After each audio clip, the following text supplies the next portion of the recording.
One of humanity's greatest misconceptions is this: believing that civilization always progresses. But what if I told you this? Once upon a time, humanity was at its peak. Then it lost everything, and almost no one noticed. Today, you get annoyed when your Word document closes without being saved in the office. Now imagine this: all the knowledge, technology, art, and memory of a civilization, it vanishes in an instant. When the calendar showed 1177 BC, one of the greatest collapses in history occurred in the Mediterranean world. The powerful pharaohs of Egypt, the vast empire of the Hittites, the magnificent palaces of the Mycenaeans, the rich trading cities of Canaan, they all collapsed as if someone had pressed a reset button. And after this collapse, humanity was plunged into darkness for about 300 years. Writing was forgotten, cities were abandoned, trade stopped. You might ask, but how could such advanced civilizations disappear? Today, it's hard to imagine a world without the internet, isn't it? For the people of that era, it was also thought that global trade networks, integrated economies, and complex systems would last forever. And it was at this point that one of history's most mysterious actors appeared on the scene: the Sea Peoples. This force that roamed the Mediterranean coasts, burned cities, and overthrew kingdoms. Who were they? Where did they come from? How could they be so destructive? For years, archaeologists described them as barbarian invaders. But modern excavations reveal a much more complex picture. This collapse wasn't caused by a single factor.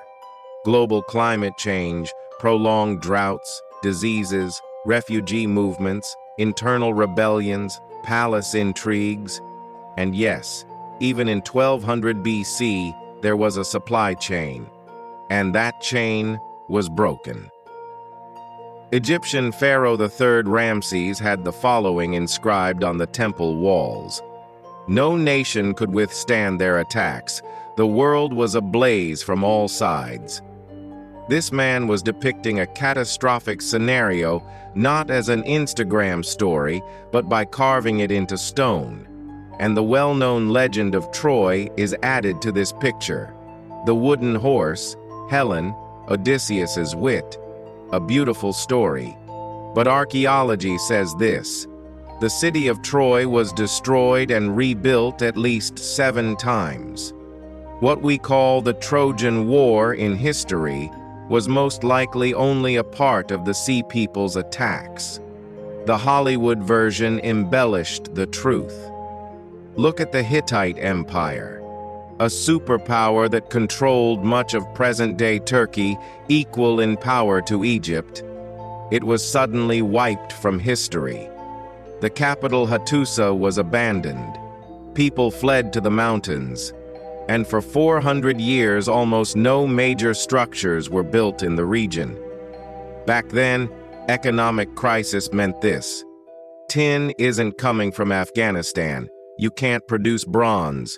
No weapons, no army. Famine begins, rebellion breaks out. Your neighbor invades. And this domino effect swallowed all the Mediterranean civilizations in just 50 years. There's a letter written by the last king of Ugarit. It's chilling.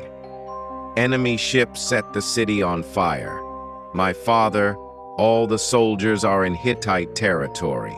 My ships are in Luka. The city is defenseless. Days after this letter was written, Ugarit was destroyed. It was never rebuilt. And this cry for help was found 3,200 years later in an archive covered in ashes. Why wasn't this catastrophe adequately documented? Because the elite class that wrote and kept records was the first to perish.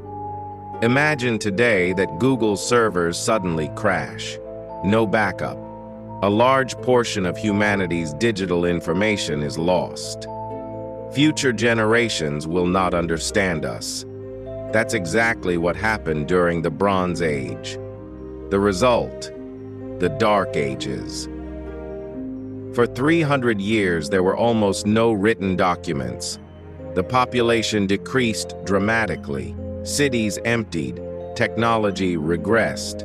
But humanity rose again. The Iron Age began. The Greeks developed the alphabet. New city-states were established. And history has taught us this lesson. No matter how advanced you are, the more integrated the systems are, the faster and more devastating the collapse will be. Today, we are dependent on global supply chains, digital systems, energy grids, and history whispers, be careful. It could spiral out of control again, and when you realize it, it might be too late.